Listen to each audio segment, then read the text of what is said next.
Hello everybody, welcome back to my YouTube channel. So guys, in this video I'm gonna be showing you how to fix enable to check for update and error occurred while checking for a software update on your iPhone and iOS 16. So guys, let's get started without wasting any time. First of all guys, what you have to do is just simply close this page. So let me tell you that I have 5 methods to solve this problem. Hopefully any of them will fix your problem as well. So first method, what you have to do is just simply open settings, and then what you have to do is just simply tap on Wi-Fi. If you're using Wi-Fi, then you have to check that your Wi-Fi connection is strong enough or not.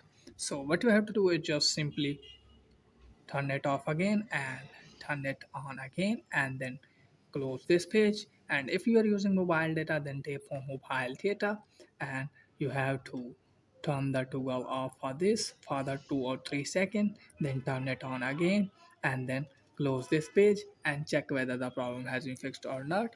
If the problem is still there, then what you have to do is just simply turn the aeroplane mode on for 20 or 30 seconds, and then turn it off again and check whether the problem has been fixed or not.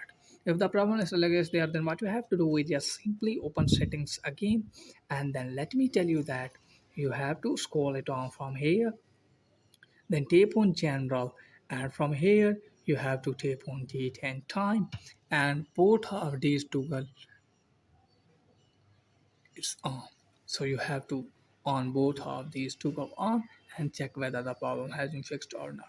If the problem is still there, then what you have to do is just simply open settings again, then go to general, and then scroll it on from here, and you can see here transfer or reset iPhone. So just simply tap on this, then tap on reset, and from here you have to reset network setting, and after that you have to give your passcode here, and you have to tap on reset network setting from here.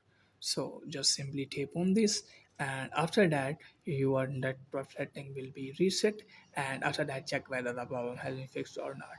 If the problem is like this there, then what you have to do is just simply tap on settings, and then scroll it down, and then tap on general, and then scroll it down all the way, and then tap on sorry reset iPhone again, and then tap on reset, and then tap on reset all setting, give your passcode here, and after that you have to tap on reset all setting. This will reset all setting, no data or media will be deleted. So just simply tap on reset all setting, and after doing all these things, hopefully one of the method will fix your problem. So that's it guys for today video. If the video is helpful, please like the video and subscribe my channel. Thanks for watching.